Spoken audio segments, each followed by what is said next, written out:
Sinasihan sina General at Ambassador Rai nung namatay si Timur sa kalagitnaan ng barilan at hindi nila nagawang proteksyonan ito. Kaya hindi tutuparin ni General ang kanyang pinangakong raise statement sa team ni Greg at hindi pa niya ito binayaran. Nung ipinaalam ito ni Greg sa kanyang team, nalungkot silang lahat at nagalit nga nito si Miguel at sinisipan niya sina GB at Andres kung bakit sila nabigo sa kanilang misyon. Dahil sa pagwawala ni Miguel, nalaman tuloy ni Andres na nakainom si Miguel at bumalik ito sa kanyang bisyo. Kaya nakatikim si Miguel ng sermon mula kay contractor. Nalungkot din si Tomas nung hindi siya makakabalik sa kanyang pagtitrainee bilang sundalo.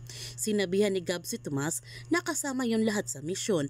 Pagkatapos ng kontrata, manalo o matalo, tapos. Habang si Andres, nalaman naman niya na patuloy pa rin ang paghasik ng lagim ng human trafficking sa bansa.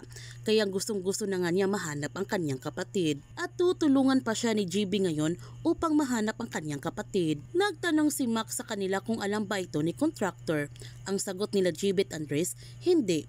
At wala silang balak na sabihin ito kay Greg dahil alam nila na pipigilan sila nito sa kanilang binabalak.